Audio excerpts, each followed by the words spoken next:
What if 5 minutes, just 5 precious minutes in the morning, could change not only what you do, but how you feel for the rest of your day? What if they could weave a thread of peace through the hurried hours ahead? This isn't a question about productivity, but about presence. For most of us, the morning doesn't begin with a conscious choice, it invades us. Before our feet even touch the cold floor, the mind is already racing, swept away by an invisible current, rushing to check the notifications that buzzed overnight, rushing to the to-do list that stole our peaceful sleep, rushing toward the urgencies the world has already prepared to hand us.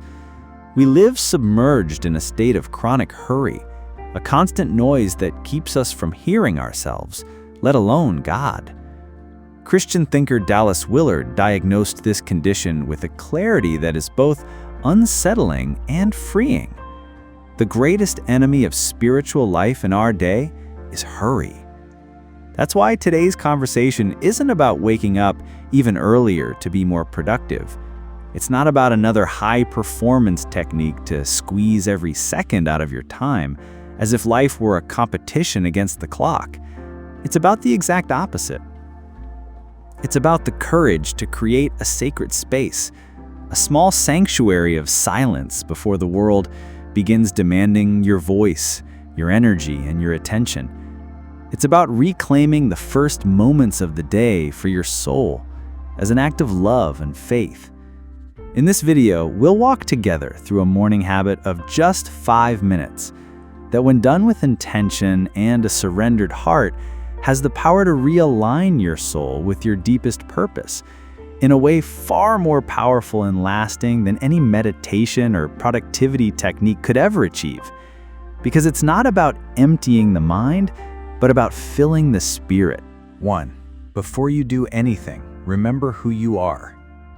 The day almost always begins with a deep forgetting, a subtle erasure of who we truly are at our core. The moment consciousness returns, it is already hijacked by the outside world, and we slip almost immediately into autopilot. We put on the armor of the task doer, the problem solver, the responsible adult who must handle it all.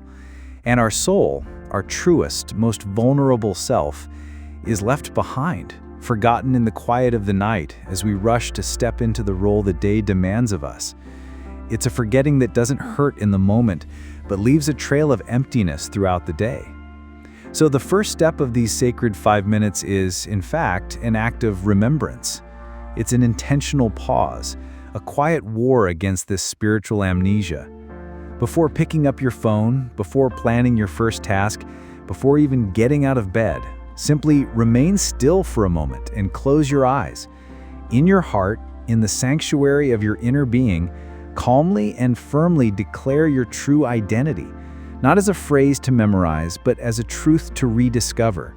You might say, feeling each word, I am loved, I am called, I am sustained. From a psychological perspective, this simple act serves as a powerful emotional anchor. The mind, which by nature seeks stability, finds solid ground to stand on before launching into the turbulent waters of external demands. But on a spiritual level, what happens is even deeper and more transformative. It's an act of reclaiming your divine sonship before the demands and voices of the world treat you like an orphan, like someone who must fight alone for their worth. You are not your to-do list, your profession, or your latest worry.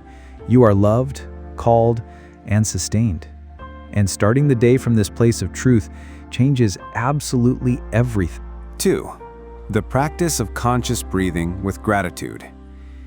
Now that your soul is anchored in the truth of who you are, it's time to gently open the windows of your inner world. And the oldest and most powerful way to do this is through the union of breath and gratitude, body and spirit moving together. Dedicate the next minute to this practice, whose simplicity can disarm even the most anxious mind. There is nothing to achieve, only to receive. Inhale deeply, feeling the air fill your lungs, not merely as oxygen, but as the very breath of life granted to you for this day.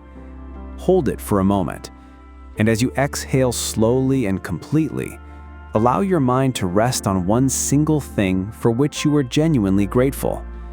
It can be something simple: the warmth of the blanket still wrapped around you, the silence filling the house, the fact that your heart continues to beat, steady and faithful.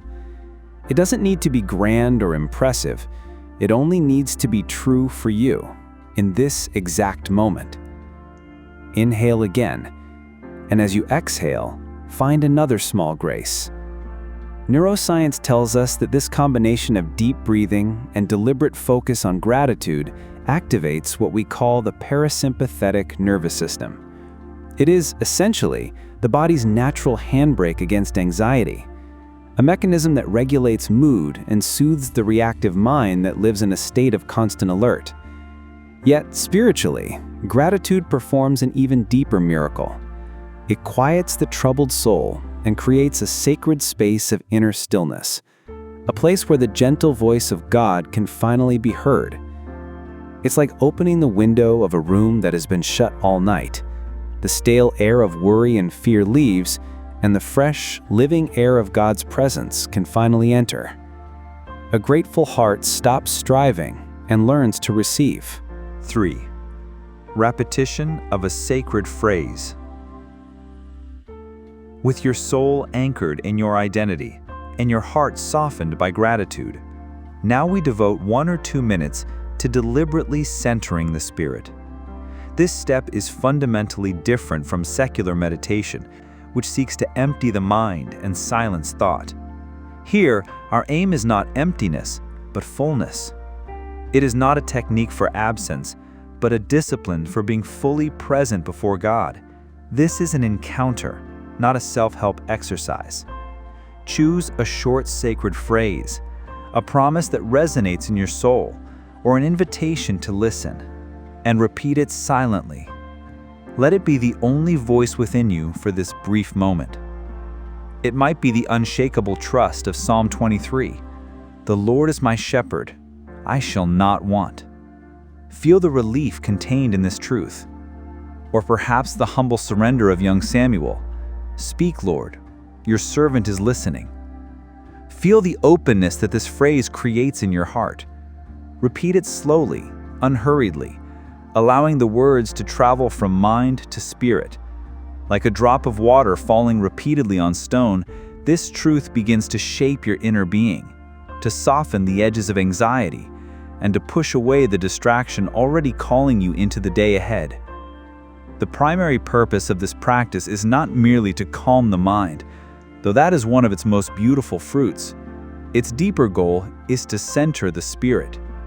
It's to align your inner frequency, which so often is chaotic and unstable, with the serene and eternal frequency of heaven. It's like adjusting the rudder of a boat before setting out into the open sea, ensuring that your direction comes from an unchanging truth before you are battered by the waves and winds of the world's circumstances. You are tuning your soul to God's voice, so you can recognize it amidst all the other noise the day will bring. 4. Emotional forecast of the day with a short prayer. In the last 2 minutes of this ritual, with your spirit now anchored and centered, we move from the inside out. We take a practical step of preparation, forecasting not the events, but our emotions and responses to them.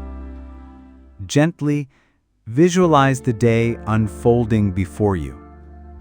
Don't get caught up in the details that stir anxiety. Simply notice the main scenes. Perhaps a conversation you know will be difficult, a meeting that will require wisdom, traffic that will test your patience, or the simple household tasks that can steal your peace. See these moments not as threats, but as invitations. And for each of these invitations, for each scene of your day, offer a short, specific, deeply practical prayer. You are inviting God into your immediate future. It might sound like a whisper in your heart. Lord, in that meeting today, please give me the wisdom to listen more than I speak. Or perhaps, Father, when I pick up my children, fill me with a patience that is not my own, a gentle spirit. Or even, God, in that conversation with that particular person, I ask you, guard my words so they build rather than wound. This practice builds a powerful emotional and spiritual intentionality for your day. Behavioral psychology shows us that anticipating how we want to respond in critical moments primes the brain to act more consciously, helping us break free from the autopilot of reactivity. Yet, what we are doing here is more than a mental exercise. You are not merely trying to control your future reactions by the force of your will. You are humbly surrendering them to God. It's an invitation for the Holy Spirit to walk beside you in every scene, to be your strength, your peace, and your wisdom in real time. 5 minutes. That is all this act of reconnection requires. 1 minute to remember the unshakable truth of who you are in God. 1 minute to breathe with a heart that acknowledges grace. 2 minutes to anchor yourself in a sacred promise that calms the inner storm.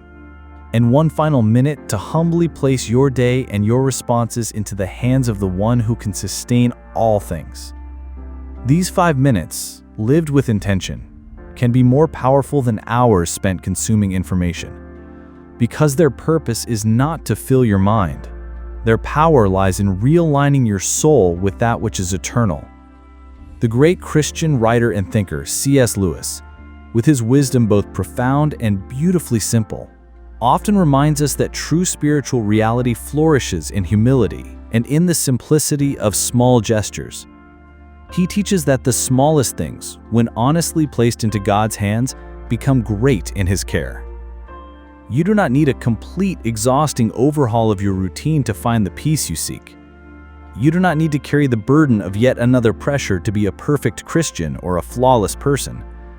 You only need to begin small, but with your whole heart. Begin with the honesty of one who recognizes their own fragility and their need for guidance. In the end, the weary soul, your soul, is not crying out for more productivity or for a more efficient schedule.